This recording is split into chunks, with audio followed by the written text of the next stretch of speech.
Here's what you'll need to put together your 1812.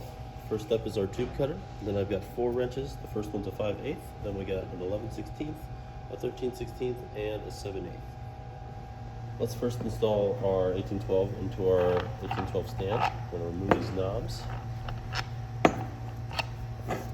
Pull the tops off.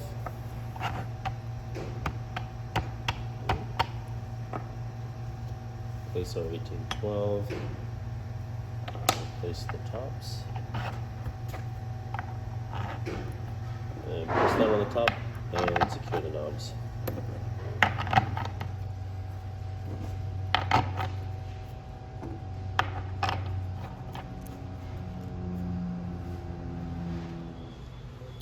We'll be installing our membrane from the permeate side of our 1812 housing. Let's start with a 5/8 wrench to loosen these brass nuts that are holding our sanitary clamp together.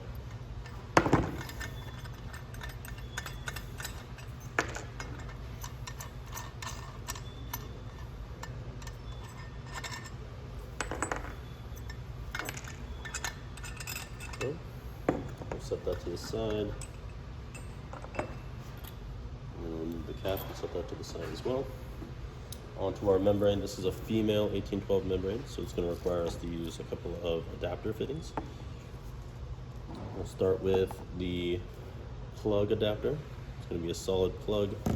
We're going to lubricate the O-rings with some RO water just so it'll slide in easier. You can also use glycerin for this. And we're going to push and twist into one end of our membrane. Okay, onto our hollow adapter. We're going to be inserting the smaller diameter end into our membrane. Some more RO water on the O-ring. Push and twist. Okay. Once again with some water. We're going to take our end cap fitting. We're going to make sure our gasket is in place on that end cap.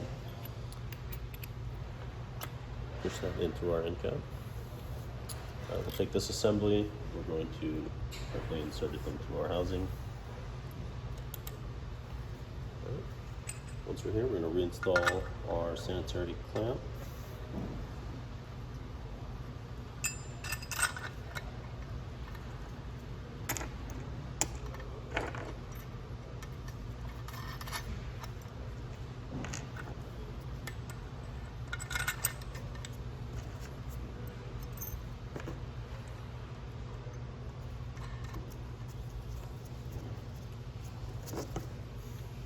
Hand tight, and we're going to tighten this in 2 passes just to make sure there's even pressure across our gasket.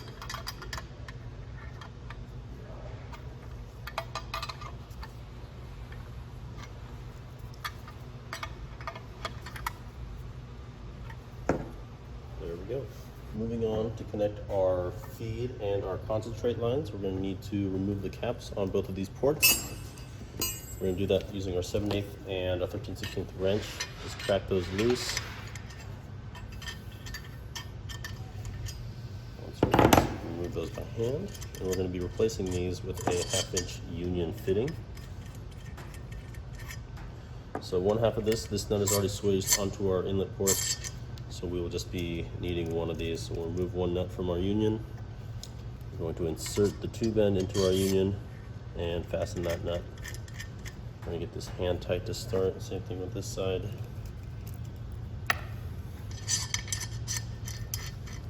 There we go. So once we're hand tight, we're going to use our 7/8 wrench and a 13/16 wrench. Just give it about an 1/8 a turn just to snug it up.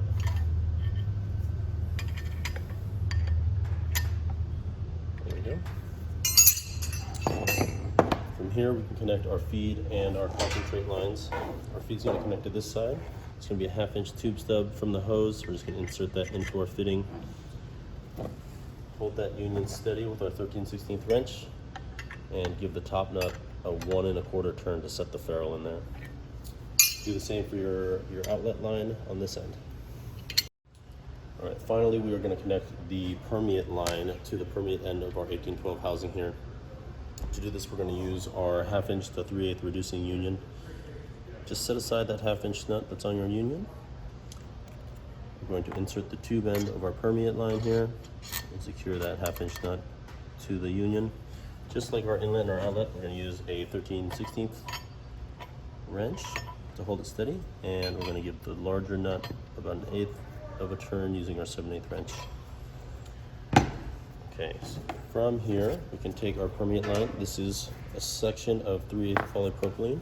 We're going to insert that into our permeate fitting here, and then using an 11/16 and a 13/16 wrench, we're going to hold that union in place while we give the nut on our tube here a 1 1/4 turn to secure that.